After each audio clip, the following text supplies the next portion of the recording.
July 14th, 1995, Irving, Texas. A quiet suburban street at the edge of the industrial belt where pine trees met the hum of distant highways.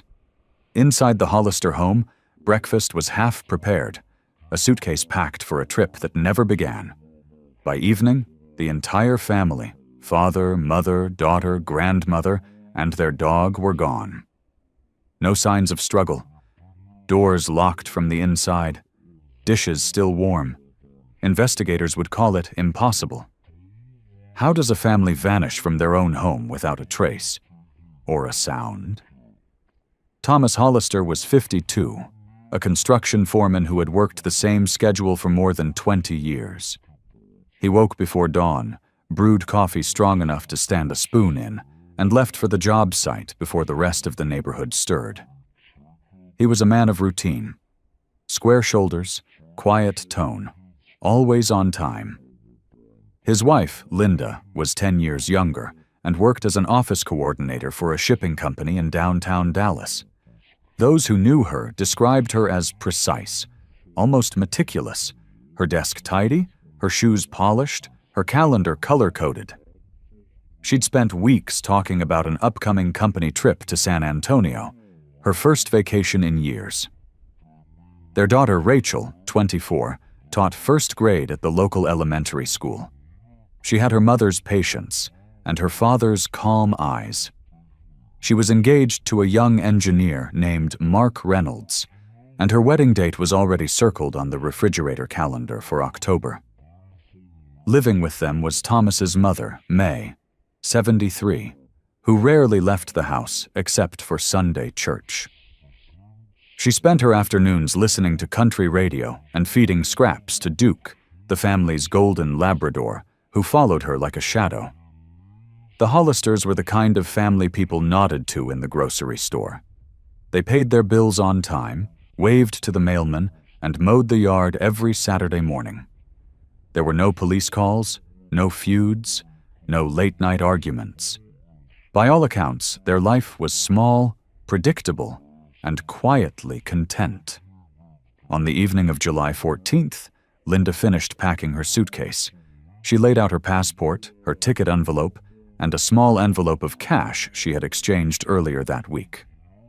The plan was simple. Wake early, meet her co-workers at the parking lot by 7, and head to San Antonio by bus. Before bed, she called her colleague, Karen Lewis, to confirm the details. Karen would later recall that Linda sounded cheerful, even giddy, talking about the hotel by the Riverwalk and the dresses she'd bought for the trip. There was nothing unusual in her voice. That night, the house on Lakeside settled into its usual rhythm. Around 10:30, neighbors saw the porch light flicker off. At 11, a single car passed down the street, its headlights washing across the mailboxes. No one could say for sure if it was the Hollisters' sedan, but some remembered hearing an engine idling for a few moments, then fading away toward the Lake Road. After that, there was only the low hum of crickets and the warm Texas air moving through the trees. The next morning, when Linda failed to show up at the meeting point, Karen assumed she'd overslept. By 9 o'clock, when no one answered the phone at the Hollister residence, worry began to replace irritation. By 11, Karen called the Irving Police Department to request a welfare check. When officers arrived, the front door was locked, the mailbox untouched. Inside, the air conditioning hummed steadily, keeping the house unnaturally cool. In the kitchen, a half pot of coffee sat on the counter, still faintly warm. 2 plates had been set out on the table, each with a slice of toast and a scrambled egg. A suitcase rested by the door, zipped and ready. The television remote was neatly placed beside the armchair. Nothing was broken. Nothing was missing. And yet the house felt hollow, like a stage after the actors had walked off mid-scene. Detective Carl Jennings, one of the first on site, noted the details in his log. No forced entry, no signs of struggle, family vehicle missing, dog not present, house secure. The only irregularity was the clock above the refrigerator. Its second hand stuck between 11:17 and 11:18. Jennings couldn't say why that caught his attention, but he wrote it down anyway. Neighbors gathered quietly on their porches as patrol cars came and went. Some whispered that maybe the family had left for the trip early. Others thought of the lake, the deep, dark stretch of water less than half a mile away. By dusk, police had confirmed that no one matching the Hollisters' description had checked into any hotel, boarded any bus, or made a phone call since the night before. When night fell over Irving, the porch light of the Hollister house flicked on automatically, the way it always did. The yellow glow spread across the driveway, catching the corner of a parked patrol car. Inside, everything remained still. The suitcase by the door, the untouched breakfast, the faint smell of coffee lingering in the air. And from that moment on, no one ever saw the Hollister family again. By the following morning, July 16th, the missing persons report for the Hollister family had spread through Irving like heat through metal. The local police, unused to handling more than routine burglaries or domestic calls, found themselves standing in front of television cameras before noon. Captain Raymond Cruz, the department's spokesperson, confirmed the disappearance of 4 family members and their dog. "At this time," he said carefully, "there are no signs of foul play." It was the only phrase the press would hear for days. Detective Carl Jennings led the field work. He started where the family had last been seen, the house, and moved outward in precise, widening circles. Every door handle, window frame, and floorboard was checked for prints or residue. The doors were all locked from the inside. There were no scuff marks, no signs of panic, and no unusual fingerprints beyond those belonging to the family. Even the dust along the windowsills was undisturbed. The only thing missing was the family's 1992 Toyota Camry, silver gray, license number L83HKT. Neighbors were questioned one by one. Most said the same thing. The Hollisters were quiet, respectable people. They went to church every Sunday. They didn't drink. They didn't argue. No strange vehicles had been seen near the house that night. Though one man, a retired truck driver named Harold, mentioned hearing an engine rev once or twice around 11:30. He thought it might have been a boat engine, but the sound had come from the direction of the Hollister property. Jennings took note and drove to the end of Lakeside Drive, where the asphalt ended at a narrow gravel path leading toward Grapevine Lake. The slope was steep, ending in a line of reeds and cattails. He got out of his car and stared across the still water. The heat shimmered off its surface, and the smell of algae drifted up in waves. He imagined the Hollisters' sedan rolling quietly down that slope, headlights cutting through the dark and vanishing with hardly a sound. But the tire tracks near the edge were old, hardened into the dirt. They didn't match a Camry. A helicopter was called in that afternoon. From above, the lake looked like polished glass. No sign of oil slick, no bubbles, no trace of metal below the surface. Divers from Dallas Fire and Rescue were brought in anyway. They spent 2 days dragging sections of the lake with cables and hooks. Nothing surfaced, not even a hubcap. Meanwhile, detectives searched for electronic activity. No phone calls had been made from the Hollister home after 10:45 p.m. Credit cards were untouched. Linda's office confirmed that her paycheck remained uncashed. Her purse and ID were still on the hallway table, right beside her keys. There was no evidence that anyone had packed for an extended trip. And yet, the car and the family were gone. By the 3rd day, reporters camped outside the house. The story reached Dallas, then Houston. People came forward with tips. A woman swore she saw Rachel at a gas station in Fort Worth. A trucker claimed to have picked up a hitchhiker with a golden retriever near Waco. None of it led anywhere. Jennings, who had handled enough cases to trust his instincts, began to suspect that whatever happened had not been a spontaneous act. "They didn't run," he told his partner, Detective Monroe. "They were taken, or they went with someone they trusted." He had no proof, only a feeling built from quiet details: the breakfast left waiting, the dog missing, the clock stopped in mid-tick. On the fourth night, Jennings returned alone to the Hollister house. The power was still on. The porch light cast its soft yellow cone across the front yard. Inside, the air smelled faintly of coffee and detergent.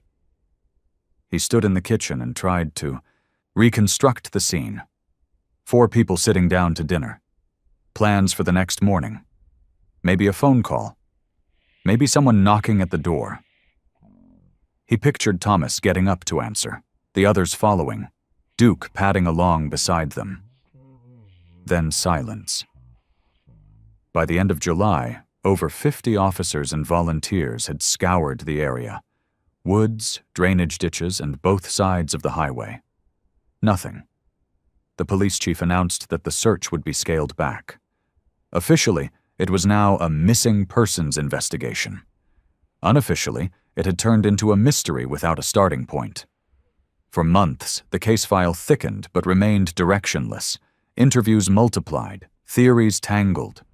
Some thought Thomas had financial trouble he'd hidden from his wife.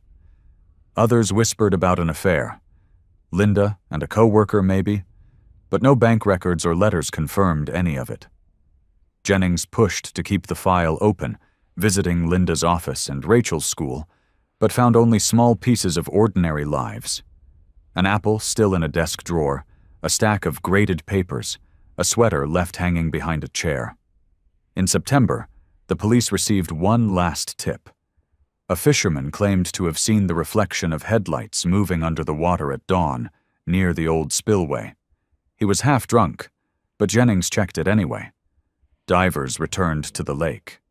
Again, nothing.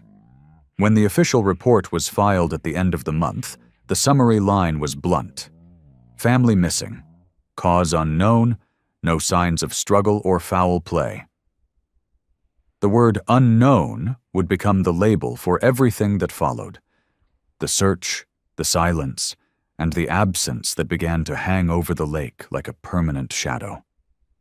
By winter, the Hollister disappearance had slipped from the headlines and settled into rumor. The police reduced the search team to 2 investigators and a clerk assigned to manage the paperwork. The patrol cars that once circled Lakeside Drive no longer came by. Only the yellow police tape, sun-faded and curling, marked the front gate of the house that everyone still avoided looking at after dark. Detective Carl Jennings continued to visit the property every few weeks, unlocking the front door, stepping into the cool, motionless air, and scanning the rooms for something he might have missed. He knew the details by heart: the breakfast plates, the stopped clock, the empty driveway. Yet each time he stood there, it felt like the house was holding its breath, waiting, listening. He would leave within minutes, closing the door softly behind him, but the smell of that place stayed on his hands long after. By January 1996, 6 months after the disappearance, the case file was 4 inches thick and led nowhere. No ransom notes, no sightings, no credit activity. The Toyota Camry had not been spotted or reported stolen. The family's bank accounts remained untouched. It was as if they had driven off the face of the earth. The media moved on to newer stories, and for the first time since the summer, the Hollister name no longer appeared on the nightly news ticker. Linda's sister, Carol Whitman, tried to keep the search alive. She printed flyers, paid for billboard space on Highway 183, and called radio stations asking them to mention the case. For a few days in February, the story resurfaced. Texas family still missing after 7 months. But no new information came. The flyers faded in the sun, and the hotline rang less each week. Detective Jennings filed periodic updates, but his notes became shorter, more resigned. "No contact," he wrote on February 12th. "All leads exhausted." Still, he couldn't close it. Something about the pattern, Their calm departure, the untouched belongings, didn't fit the profiles he knew. Families didn't vanish in unison without reason. Accidents left traces, crimes left noise. This one had left only absence. Rumors began to fill the vacuum. Some said Thomas had been secretly in debt, that he'd driven the family into the lake to escape bankruptcy. Others believed Linda had run away with another man, convincing the rest to follow. More superstitious locals whispered about the land itself. The Hollisters' home sat near an older section of Grapevine Lake, once called Whisper Hill, a name that dated back to the 1930s when several settlers had gone missing in that same area. People joked that the land was cursed, but as the months passed, the joke lost its humor. By April 1996, the Hollister case was formally classified as inactive. Jennings typed the closure summary himself. Investigation suspended pending new evidence. He didn't like the phrasing. It felt like giving up, but he had nothing left to hold on to. The district attorney's office agreed. Without bodies, without witnesses, it was no longer a crime, just an absence noted in paperwork. That summer, the house was sold to a young couple from Fort Worth. They repainted the walls, replaced the carpet, and removed the stopped clock that had hung in the kitchen. Within a week, they reported hearing scratching sounds at night, as if something small moved through the air vents. The police checked and found nothing, but the couple moved out before the end of the month, leaving the place empty again. Jennings drove by one evening in late July, exactly a year after the Hollisters had vanished. The lawn was overgrown, and the mailbox hung crooked on its post. He parked by the curb and sat in silence, watching the porch light flicker on automatically. The bulb cast the same warm glow it always had, steady and indifferent. The detective thought about calling Carol Whitman, but what could he tell her? There was no news, no closure, only questions that no longer sounded like they had answers. That night, Jennings added one final note to his private logbook. The Hollister case, status, cold. Family presumed deceased. No conclusive evidence of foul play. He underlined the last phrase twice.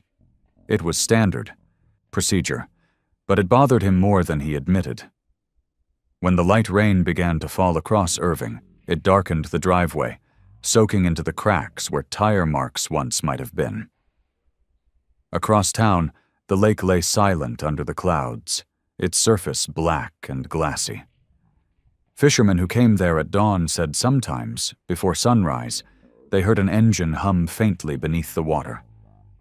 Most dismissed it as wind echoing off the bridge. But for those who remembered the Hollisters, the sound was enough to make them stop and listen, just for a moment, before turning away. The summer of 1996 brought heat without mercy. In Irving, the sky had turned the color of aluminum, and the air shimmered above the asphalt like oil. Texas was in the grip of a drought, the worst in 20 years. Creeks thinned to ribbons, grass baked into brittle straw, and the level of Grapevine Lake dropped so low that entire coves turned to cracked mud. The shoreline that had once been hidden under 10 feet of water now stretched out in wide gray scars. On the morning of August 2nd, 2 maintenance workers from the Army Corps of Engineers were inspecting the South Dam when one of them noticed something unnatural in the mud. It wasn't driftwood or a rusted barrel like usual. It was smooth and metallic, catching the sunlight just below the surface of a shallow pool. They climbed down, brushing aside reeds and dried silt, and realized they were looking at the roof of a car. Within an hour, local police were on the scene. By noon, the area was sealed off with tape, and the Irving Fire Department had deployed a small recovery crane. Reporters gathered quickly. Rumors had circulated for months that the Hollisters' car might be in the lake, but no one expected confirmation. Detective Carl Jennings, arrived just after lunch. The temperature was already above 100 degrees, and the air around the shoreline smelled of algae and diesel. The car had settled upside down in the mud, half buried. Its rear license plate was still visible, covered with a film of silt. Jennings crouched beside it, wiped the plate clean with a gloved hand, and saw the letters and numbers he had memorized a year ago. L83 HKT. The missing 1992 Toyota Camry. As the crane pulled the vehicle free, a faint stream of bubbles escaped from its windows. Water and mud poured from the seams, splattering across the dry lake bed. The moment the undercarriage broke the surface, everyone fell silent. Even the journalists kept their distance. Jennings watched the car sway in the air, water dripping from the tailpipe like tears, and felt something shift inside him.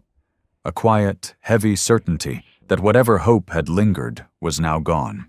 The vehicle was taken to the police impound lot on Rock Island Road and placed under a canopy to shield it from the heat. The forensic team moved methodically, documenting every inch. When they opened the doors, a rush of sour, stagnant air escaped. Inside were 4 bodies and the family dog. Thomas Hollister sat in the driver's seat. His hands were folded loosely in his lap, the seatbelt still buckled. Linda was beside him, her head tilted against the glass. Behind them, May sat upright, clutching her handbag, and Rachel leaned against her shoulder. At their feet lay Duke, the Labrador, its collar still fastened. No one appeared to have moved after the car entered the water. The windows were halfway open. The dashboard clock was frozen at 11:19. The forensic report that followed was brief but chilling. No fractures consistent with a crash impact, no defensive wounds, no alcohol or drugs in any of their systems.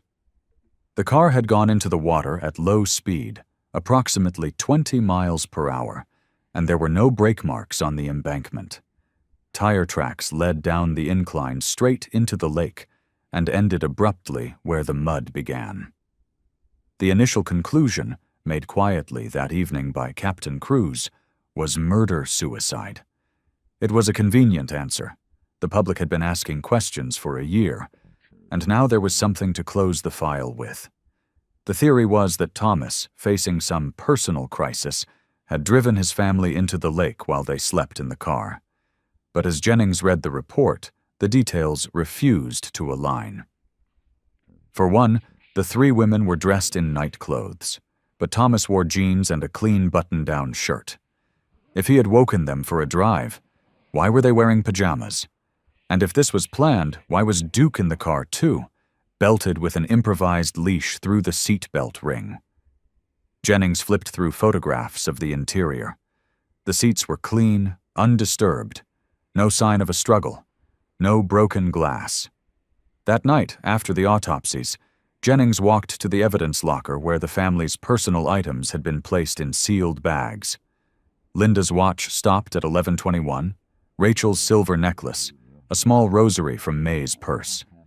Each one catalogued, photographed, and stored. He paused at Thomas's wallet. Inside were $37 in cash, a driver's license, and a folded photo of the family taken the previous Christmas.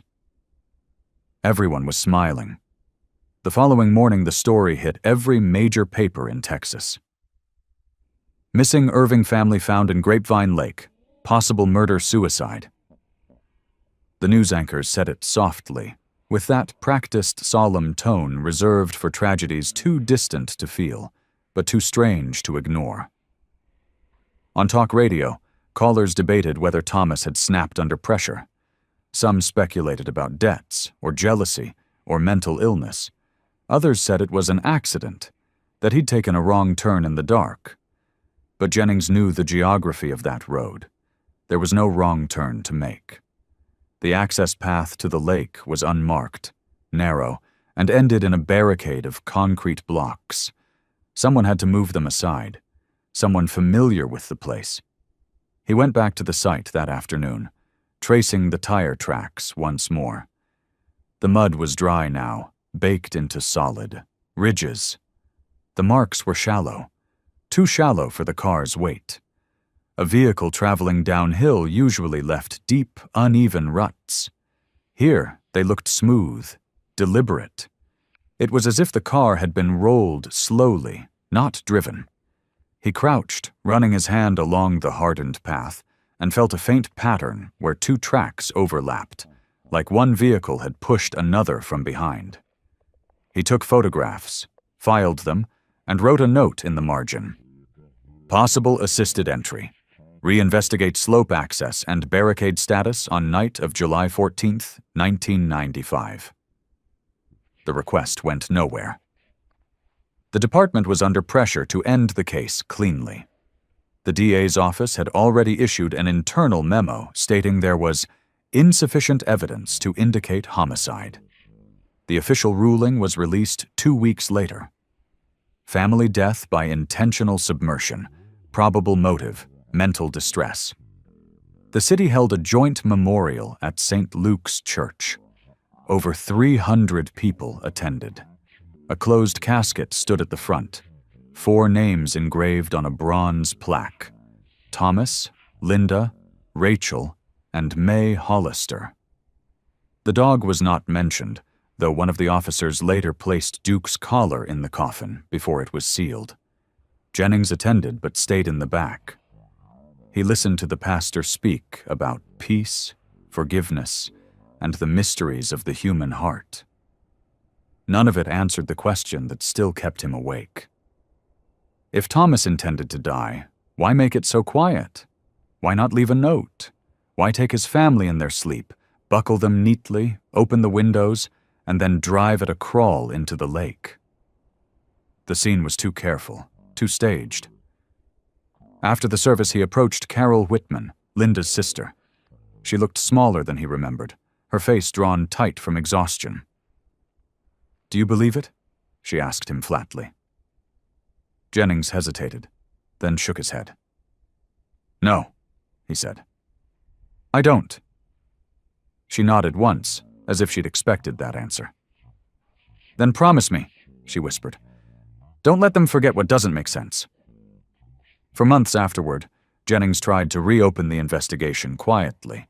He reviewed phone records again, cross-checked maintenance reports from the dam, and even interviewed one of the workers who had first spotted the car.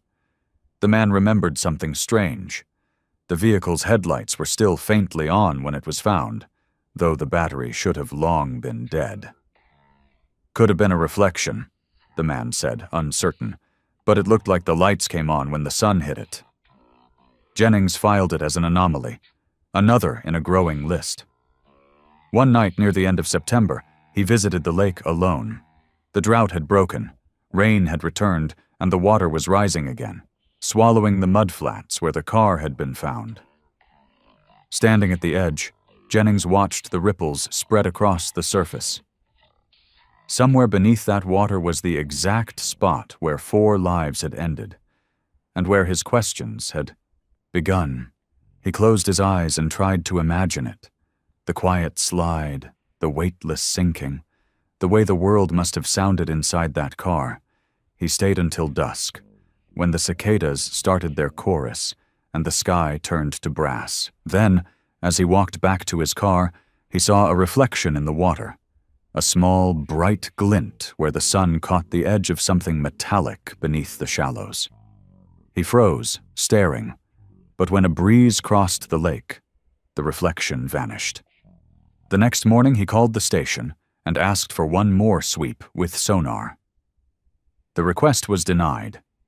The lake was refilling, and funding for the case had expired. He hung up the phone, wrote "request refused" in his notebook, and closed it with a snap. Weeks later, as the lake swallowed the last exposed mud, local children began telling stories again. They said the water there whispered at night, that if you stood by the shore long enough, you could hear a car engine turning over beneath the surface. Jennings dismissed it as folklore, but part of him wondered if the stories had always been there, long before the Hollisters, before the houses, before Lakeside Drive even had a name. The case file was archived that winter boxed and labeled Hollister Family. Closed, 1995-1996. But Jennings kept a copy of the photographs in his desk drawer. The tire marks, the open windows, the faces behind the glass. He never showed them to anyone again. In the years that followed, new officers joined the department. Most had never heard of the Hollisters. The house on Lakeside Drive was eventually demolished. A new one was built in its place. But for those who'd been there that day by the lake, for the divers, the reporters, and Jennings himself, the image never faded. 4 figures seated neatly in a car, untouched by struggle, waiting in silence under the water. And every time the drought returned, exposing the lake's cracked floor again, the memory surfaced with it. Quiet, patient, and unanswered. By 1998, the Hollister case had become a piece of Texas folklore. The newspapers no longer mentioned it, but people in Irving still told the story in quiet voices about the family who vanished overnight, the car found upside down in the lake, and the clock that stopped at 11:19. Some called it the Grapevine Ghost Case.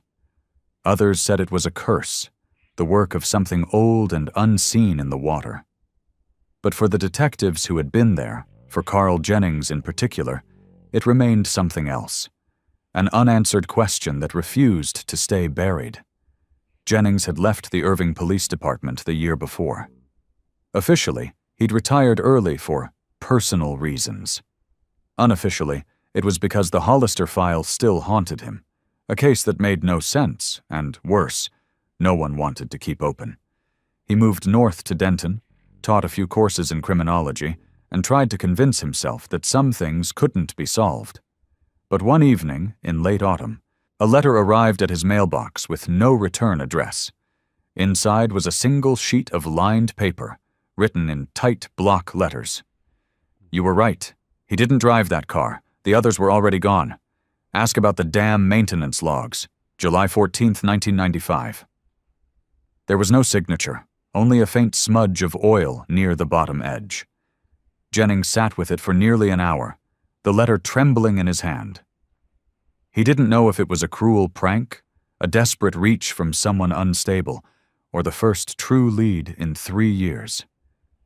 But it was enough to stir everything that had gone dormant inside him. He drove back to Irving the next morning, to the new police headquarters where the archives were kept in a sealed basement. Most of his old colleagues were gone. The young officer on duty didn't recognize his name, but after a phone call to the records supervisor, agreed to let him review the files for one afternoon. The Hollister box was coated in a film of dust. Inside were the same photographs, the same witness statements, and the same typed reports he'd read countless times. He went through them mechanically until he reached the maintenance logs for the dam, the ones mentioned in the letter. There, dated July 13th and 14, was an entry that hadn't been referenced in the official report. Gate 3 manual override used. Technician, M.R. Lewis. Jennings frowned. Gate 3 was the southern access road that led to the spillway, the same route where the car had been found. The manual override released a section of the barrier to allow maintenance trucks through. It should have been sealed again before midnight. If it hadn't, the path would have been clear for a vehicle to drive straight into the lake. He tracked down the name, Martin Ray Lewis, a maintenance worker employed by the Army Corps of Engineers in the mid-90s. The file showed he'd left the position in 1996, the same year the car was discovered. His listed address was in Garland, about an hour away. Jennings made the drive that evening, the letter still folded in his jacket pocket. Lewis lived alone in a narrow duplex at the edge of town. When Jennings knocked, the man who opened the door was older, unshaven, with eyes that darted between the visitor and the badge Jennings still carried out of habit. "I'm not with the department anymore," Jennings said calmly. "I just need to ask about some paperwork from '95. Grapevine Dam, July 14th. At first, Lewis denied remembering anything. But when Jennings mentioned the Hollisters, the man's face changed. A flicker of something that wasn't quite surprise, but recognition. He motioned for Jennings to come inside. The house smelled of old grease and mildew. "They told me never to talk about it," Lewis said after a long pause. "Said it was all handled. But it wasn't." He explained that on the night of July 14th, he'd been called by a supervisor, a man named Kyle Mercer, to reopen Gate 3, temporarily. Mercer claimed one of their company vehicles was stuck near the access road and needed to be retrieved. Lewis, thinking nothing of it, used his keycard to release the gate and left before midnight. The next morning, the log showed Mercer's signature authorizing the closure, a standard safety check. But Mercer wasn't a dam technician. He worked for Hollister Construction. Jennings felt his pulse quicken. Mercer, the same young man who had dated Thomas Hollister's niece, the one whose alibi had cleared him of suspicion. He'd left the company in 1996, shortly after the bodies were found, and moved to New Mexico. The file mentioned him only in passing, a footnote in the investigation. "Why didn't you tell the police?" Jennings asked. Lewis stared at the floor. "I did. Or I tried. They said it wasn't relevant. Said the car went off the main road, not the dam road. But I was there, sir. That gate was open that night." Jennings left with a copy of the old logbook page, his mind spinning. If Mercer had access to the dam road and a truck capable of pushing another vehicle, it would explain the smooth double tire marks he'd noticed in the mud. It would also explain how the barricade had been moved, but it didn't explain why. He called the Irving Police Department the next morning and asked to speak to the cold case division. The sergeant on duty listened politely, then said, "Detective Jennings, with all respect, the Hollister case is closed, officially and permanently." Jennings hung up before replying. That night, he found Mercer's last known address in Albuquerque. The next day, he drove west. The journey took nearly 10 hours. The highway stretched endlessly, lined with power poles and scrubland. Jennings arrived at dusk. Mercer's house was a one-story rental, surrounded by chain-link fence. A pickup truck sat in the driveway, dusty and sun-faded. When Mercer opened the door, he looked startled to see a stranger. His hair had thinned, and his once lean frame had softened, but his eyes, pale, sharp, were the same as in the old photo from the case file.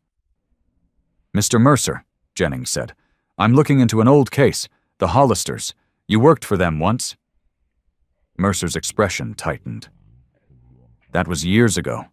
I already told the cops everything." "I know, but things have come up that don't fit. You were near Grapevine Dam the night they disappeared." Mercer didn't answer right away. Then he smiled faintly, though his hands trembled. "You people never let ghosts stay dead, do you?" Jennings waited. Finally, Mercer said, "I didn't kill anyone, but I was there." He explained haltingly that he'd argued with Thomas Hollister earlier that week. Mercer had been caught using company equipment for personal jobs and was about to be fired. He claimed Thomas called him a useless kid and threatened to report him to the licensing board. Mercer said he went drinking that night, ended up near the lake, and saw the Hollisters' car parked by the service road. "I thought maybe he was meeting someone," Mercer said quietly. "A woman, maybe. So I stayed back, watching. Then another car came. Dark sedan, maybe blue. They talked for a while. Then both cars drove down toward the water. Slow, like they knew where they were going. I left before anything happened." Jennings pressed for details. License plates, the second driver, anything. But Mercer had none. "It's all a blur," he muttered. "I was drunk. I didn't see them go in." "Then why did you open the gate?" Jennings asked. Mercer froze. "How do you know about that?" "Because your signature's in the log." For the first time, Mercer's composure cracked. "I didn't open it," he said, voice rising. Someone else used my card. That's why I left the company. I told them my ID was stolen." Jennings watched him closely. His story was weak, scattered, defensive, but his fear seemed real. Before leaving, Jennings handed him a card with only a number on it. "If you remember anything else," he said, "call me." Mercer never did. 2 months later, in January 1999, he was found dead in his truck on a rural road outside Santa Fe, carbon monoxide poisoning. On the passenger seat was an empty bottle of whiskey and an envelope addressed to CJ. Inside was a note written in the same tight block letters as the anonymous letter Jennings had received. "It wasn't supposed to be them. I didn't know who was inside until the headlights went under. Tell her I'm sorry." There was no indication of who her referred to. The handwriting matched neither Linda nor Rachel's. Jennings kept the note in a separate file, apart from the official record. When he brought it to the Irving police, the department treated it as a suicide confession, but not proof of murder. The case remained closed. Over the next few years, Jennings replayed every element of the mystery: the open windows, the pajamas, the stopped clock, the dam gate, and the letter that began it all. His working theory evolved quietly, never spoken aloud: that someone used Mercer's credentials to move the barricade, possibly intending to sink another vehicle, one belonging to someone else, someone who was supposed to meet there that night. But through a mistake, coincidence, or deception, it was the Hollisters who ended up on that road instead. The theory explained almost everything, except who had planned it. He considered the possibility of a financial motive. Hollister Construction had insurance policies that paid out nearly $500,000 after Thomas's death, collected by a business partner who had since relocated to Oregon. Jennings reached out through old contacts but never received a reply. By 2001, the case faded from conversation entirely. Jennings, now in his 60s, spent most evenings on his porch in Denton, listening to the cicadas hum through the heat. Sometimes, in the distance, he imagined hearing an engine idling somewhere beyond the hills. He never reopened the file. But each year on July 14th, he drove back to Grapevine Lake, parking near the South Dam where the water had long since reclaimed the mud flats. He would sit for an hour, watching the ripples drift toward the shore, and think of that car: the quiet descent, the open windows, the family still buckled in their seats, waiting for answers no one would ever find. And though the official record called it suicide, Jennings kept one final note in his private ledger, written in firm, deliberate hand: "No evidence of mental illness, no financial crisis, no struggle. The Hollisters did not drive themselves into that lake." He underlined it once. Then, in smaller script beneath, he wrote, "Someone else did, and they still haven't been found." By the time the new century arrived, Irving had changed. The fields where children once played had become apartment complexes, the lake shore-lined with cafes and boat rentals. Tourists came for weekend getaways, unaware that beneath the calm water of Grapevine Lake lay the remains of a car that had once held an entire family. Locals no longer spoke of the Hollisters. The new generation didn't even know their names. But for one man, Carl Jennings, the case was not a ghost story. It was unfinished work. He had not returned to policing, yet every few months his instincts drew him back toward the people and places connected to that summer of 1995. He visited the archives, reread the same notes, and drove the same road leading to the dam. He never told anyone, not even his daughter, that he still did it. He told himself it wasn't obsession, just a professional habit that refused to fade. But he knew better. In the spring of 2003, an envelope arrived at his home in Denton, stamped from Oregon. There was no return address. Inside was a single item, a newspaper clipping from the Oregonian, dated April 12, 2003. The headline read, "Local contractor dies in apparent worksite accident." The man's name stopped Jennings cold. Harold J. Booker. Booker had been Thomas Hollister's former business partner, the one who collected the insurance payout after the company dissolved. The article said he'd been killed in a fall at a construction site outside Portland. Officially, it was ruled an accident. Unofficially, there were whispers. Booker had been drinking heavily, muttering about mistakes that never stayed buried. At the bottom of the envelope, below the folded clipping, was a handwritten note on torn notebook paper. "It's over now. The debt is paid." No signature, no explanation. Jennings folded it back into the envelope, sealed it in a plastic sleeve, and placed it in his desk. He didn't show it to anyone. The next morning he drove to Grapevine Lake one more time. The water was high again, almost to the road. He parked by the dam and sat with the engine off, windows down. The air smelled of wet earth and wild grass. He looked out over the water and tried to piece together the fragments that never aligned. If Booker had orchestrated something, an insurance fraud, perhaps, and if Mercer had been involved as a pawn, it might explain the strange mixture of guilt and silence surrounding the case. Booker's company had been struggling in 1995. A scheme gone wrong, a mistaken car, a wrong family. It was a theory without evidence, but with a cruel symmetry that made too much sense. Jennings spent the rest of that year gathering what little remained of the records. He requested archived financial documents from the Texas Department of Insurance, hoping to trace the payout. But most had been purged under the 7-year retention rule. The file was gone. Booker's death ensured the trail ended there. Still, the old detective refused to let the last piece go.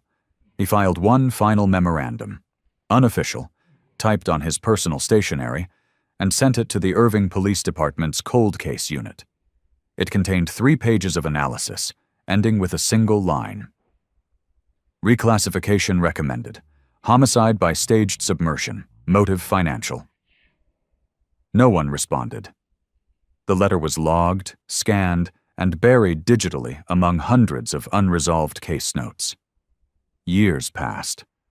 Jennings aged quietly, his hands trembling slightly when he held his coffee cup. His hearing dulled, his gait slowed, but his memory remained sharp. In 2008, he was interviewed for a documentary about unsolved crimes in Texas. The producers wanted the human side of small-town mysteries. They asked him about the Hollisters. "They weren't the kind of people who disappear," he said into the camera. "They were steady, decent, ordinary. That's what made it impossible to explain. Ordinary people don't vanish unless someone makes them vanish." The interviewer asked what he believed had truly happened. Jennings paused. His eyes, still clear blue beneath thinning hair, met the lens. "I think someone mistook them for somebody else," he said. "And by the time they realized it, it was too late to undo what had been done." The clip never aired. The producers wanted drama, not restraint. His tone was too quiet, too careful. In the decade that followed, Jennings withdrew from public life entirely. He kept a modest house near a line of pecan trees, wrote occasionally for regional law journals, and spent his evenings on the porch. Neighbors described him as polite but distant. Children in the area called him the Lake Detective, unaware how close that name was to the truth. Then, in 2015, 20 years after the disappearance, something unexpected happened. The city announced plans to expand the Grapevine Shoreline Park. Construction crews began clearing new access roads near the southern dam. While excavating a section of old concrete, a worker unearthed a small metal object wedged between rocks. It was a keychain, rusted, but still legible. The tag bore an engraving: Hollister Construction, Irving, TX. It was found less than 30 yards from where the car had been pulled from the mud 2 decades earlier. When Jennings received the call from a former colleague who still worked in the department, he drove out immediately, though his health was failing. He watched as the forensic technician lifted the keychain into a plastic evidence bag. There were no keys attached, only the small logo plate. Jennings felt the same chill he'd felt that first day by the lake. "Why now?" he murmured. The technician shrugged. "Probably washed out by erosion, old debris." But Jennings didn't think so. The area had been underwater for years, sealed beneath sediment. For the keychain to appear now meant something had disturbed it recently, whether the water or someone else. That night, sitting at his kitchen table, he placed the photo of the keychain beside the original case file. He stared at it for a long time before picking up a pen and writing one final note in the margin of his old ledger. Objects return when stories aren't finished. In the months that followed, he began to deteriorate. Age, illness, and time did what no mystery ever could. But until the end, Jennings kept his records close. Nurses who cared for him in his final year later recalled that he often spoke in his sleep. Soft fragments of phrases like, "the open gate," and "check the second car." When he passed away in February 2017, his daughter, Emily, inherited his papers. Among them were 4 sealed envelopes labeled "Personal, Confidential." Inside each was a section of his notes on the Hollister case, along with a short letter addressed to her. "You asked me once why I never stopped working this case. The truth is simple. The world lets mysteries fade when they don't make sense. But people deserve answers, even the dead, especially the dead." Emily donated his files to the University of North Texas Criminal Justice Archives. 2 years later, a graduate student reviewing the documents noticed something odd: a notation on a towing company receipt attached to the evidence log from 1995. The license number listed on the recovered vehicle didn't exactly match the Hollisters' registration. The final digit was different by 1 number, an H instead of an N. It could have been a clerical error, or it could have meant that the car pulled from the lake wasn't theirs. The discrepancy reignited quiet debate within the university's criminology department. Students began piecing through the materials, comparing photographs, and mapping out theories. One of them, a young researcher named Daniel Reyes, proposed a startling possibility: that a second, nearly identical Camry had been reported missing that same month from Dallas, registered to a company driver linked to a local development firm. That firm, as records showed, had once shared contracts with Hollister Construction. Reyes's paper, published in 2020, suggested that the wrong car and the wrong people might have gone into the lake that night. His conclusion ended with the same question Jennings had asked decades before. Was the Hollister family ever meant to die? The article sparked brief media interest. Local news outlets ran features titled "The Lake Mystery Revisited" and "Did Texas Investigators Bury the Wrong Case?" But within weeks, the story faded again, drowned out by newer headlines and the short memory of modern attention. Still, some nights at Grapevine Lake, especially when the water is low and the wind moves over the dam, visitors claim they can hear faint mechanical noises. A soft, turning sound, like an engine trying to start underwater. The park rangers say it's the echo of the turbines in the dam. Fishermen say it's the ghosts of the Hollisters, still driving toward a shore that never arrives. And in the archives at the University of North Texas, the Hollister file remains. The only unsolved case in Irving's modern history, where every question has an answer that almost fits, but never completely does. The last page in Jennings's handwriting, yellowed with age, bears a single line written in blue ink. "If truth is water, then some truths sink too deep for light to find them." That line became the epigraph of Reyes's thesis, and later of a small documentary titled "The Open Gate."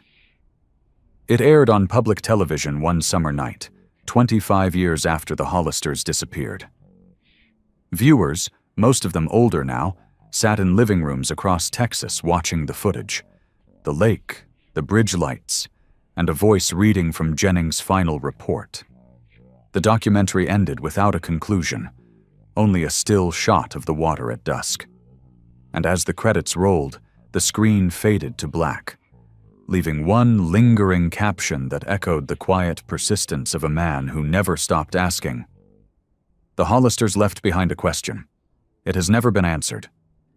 If stories like this stay with you, the mysteries that time almost buried but truth refused to forget, don't let this one fade away. Subscribe to the channel for more real unsolved cases, reconstructed with care and fact. Leave a comment. Where are you watching from? Every view, every word keeps these names alive and reminds the world that silence is never the end.